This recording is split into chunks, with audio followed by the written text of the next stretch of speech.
Keep you busy? Can't remember the name, huh? A senior moment, perhaps. Oh,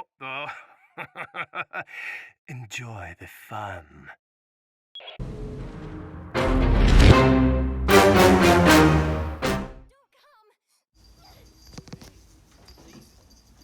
Hey, what's up, guys? It's your boy Salami, and we are here today to talk about Resident Evil 4. Yes, my thoughts. The original from 2005, not this remastered bastard.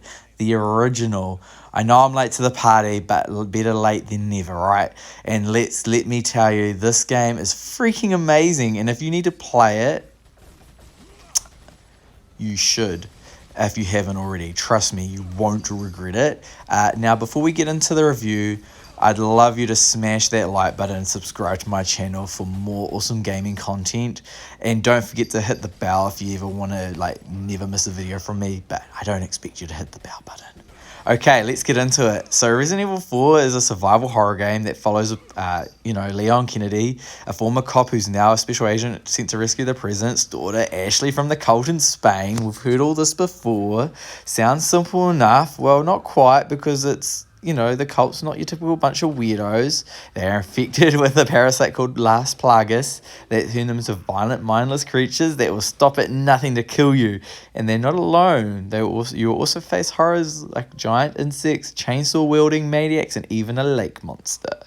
It's divided into several chapters that take you through different locations, such as a village, a castle, an island. Each location has its own atmosphere and challenges that'll keep you on your toes. The game also has a lot of variety in terms of gameplay. You'll have to solve puzzles, find keys, collect items, upgrade weapons, and of course shoot lots of enemies. And speaking of shooting, this is where I think the game really shines. It has one of the best combat systems I've seen in ages. The game uses an over-shoulder perspective and gives you a great view of the action. It allows you to aim precisely at different parts of enemies' bodies. You can shoot their heads for instant kills, legs to make them fall down and kick them. You can also use different weapons such as pistols, shotguns, rifles, grenades, and even a rocket launcher. But what makes this combat so satisfying is that you can't move and shoot at the same time. You have to stand still and aim carefully before pulling the trigger. This adds a lot of tension and strategy to the game because you have to decide when to shoot and when to run. You also have to manage your ammo and health because they are scarce and valuable. You can't just spray and pray in this game. You have to be smart and effective and efficient. It also makes the game more challenging and rewarding because you feel like you've earned every kill and every victory. The game is not easy by any means. The enemies are relentless and unpredictable. They will dodge your bullets, flank you, throw things at you, and even mutate into more dangerous forms. They will also come in large numbers and swarm you from all directions. You often find yourself surrounded and outnumbered by enemies that want to rip you apart. But don't worry, you are not alone in this nightmare. You have Ashley by your side. Well, sort of. Ashley is the president's daughter and you have to rescue throughout the game.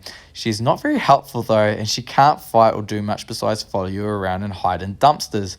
She also likes to make a lot of noise that attracts the enemies and annoys the hell out of you. She'll constantly scream, help, or Leon, or ouch, or no, or ah, or eek, or ooh, or ah, or oof, or ooh, or eh, or yuck, or gross, or eh, or yikes, or eek, or ach, or ah, or ooh. Yeah, she's pretty annoying, but hey, at least it's not all bad. She does have some moments where she helps you out by opening doors or throwing items at enemies, and she does have some personality and charm that make her somewhat likable, but she also is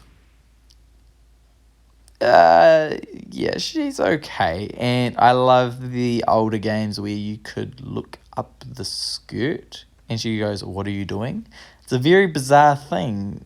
And in the very last cutscene when she hops on puts her legs over the boat, it's like, wait, I see I don't know what they were thinking, but anyway, we'll just go with it, right? The story of the game is also pretty decent. It's not deep or complex, but it does have some twists and turns that keep you interested. It also has some memorable characters, such as Lucius. He is I think he's really cool, the mysterious ally who helps you out. Ada Wong, the female fatale, has her own agenda. I really liked her. I think she's one of the best characters in the game. And there's Albert Wesker, the sinister villain who pulls all the strings, and of course the merchant, the mysterious guy who sells you weapons and items. He seems to be like the most iconic and beloved characters with his signature line, "What are you buying? What are you selling? And got some rare things for sale, stranger."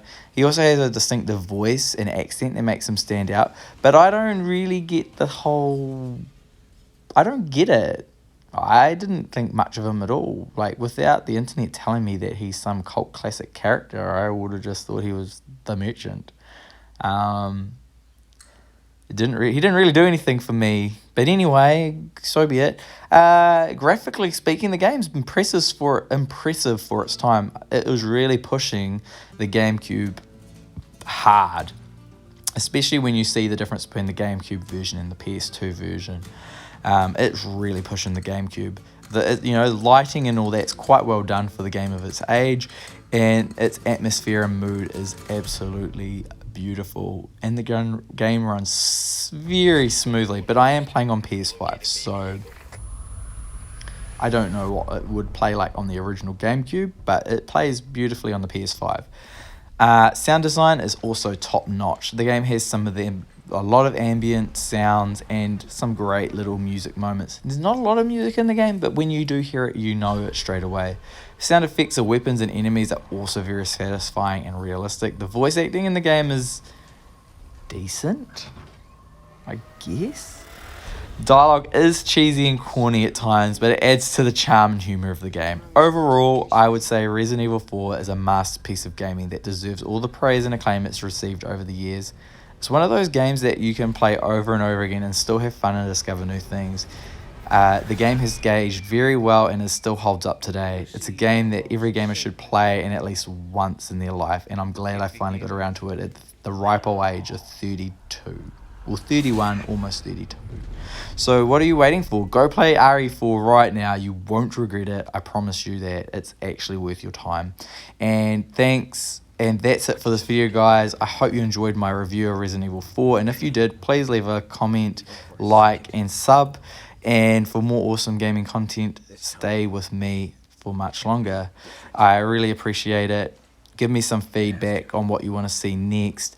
And until then, this is Salami signing off. Peace out, boys.